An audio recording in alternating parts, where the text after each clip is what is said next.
All right, so I want to show you something we've been working on with Koa quite a bit this week. It's been really functional for him when people come over, or if there's just a lot of excitement going on, or if there's food out on the counter. It's just providing a little bit of structure through the chaos, giving really clear communication to him of what's allowed and what isn't allowed. It seems to be really helpful for him. So he likes the place bed and he doesn't have a problem with it, but we want to make sure that he is being held accountable for the times where he may want to do other things instead of placing. So when I tell him to go to the place bed, I'm implying that he needs to stay here. And most of the time he doesn't have a hard time with it. It's going to be when the front door opens up, or kids come home from school.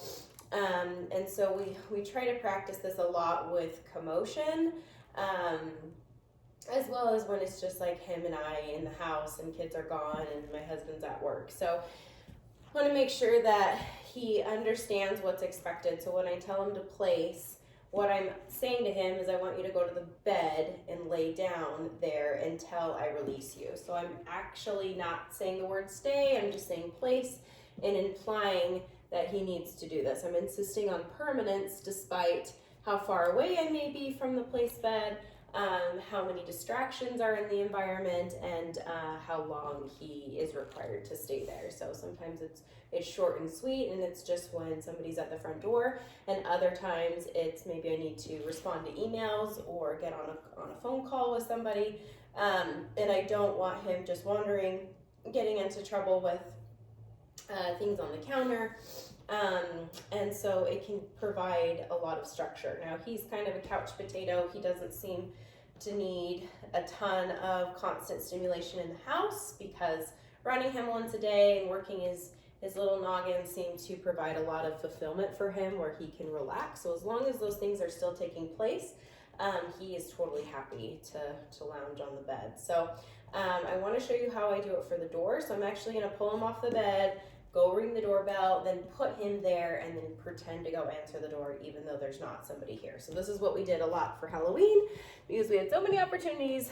Let's go, boy. So what I'm gonna do is just pretend to ring the doorbell here. Well, not pretend, actually ring it, but pretend there's a guest. Hello, nice. Give him a chance. Now I'm still guiding him back to the bed, but he should go there and lay down.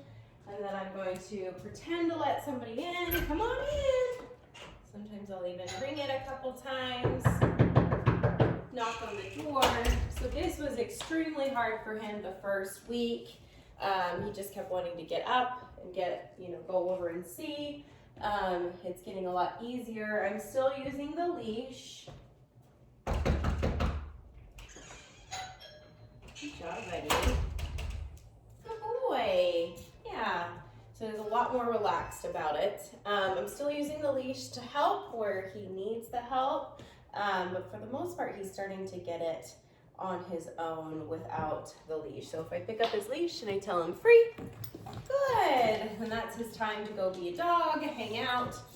And now, like I said, when he's kind of a couch potato, he really likes going on the place bed. If he's gonna go lounge there, I am totally fine with it. But there's going to be other times where he may not want to because there's something more distracting in his environment or more stimulating or of more value to him. So I want him to be able to do this despite those things when I ask. So I don't have a problem with him going to lounge on it and kind of coming and going, but when I do say the word place, I expect him to hold that position. Good job, buddy.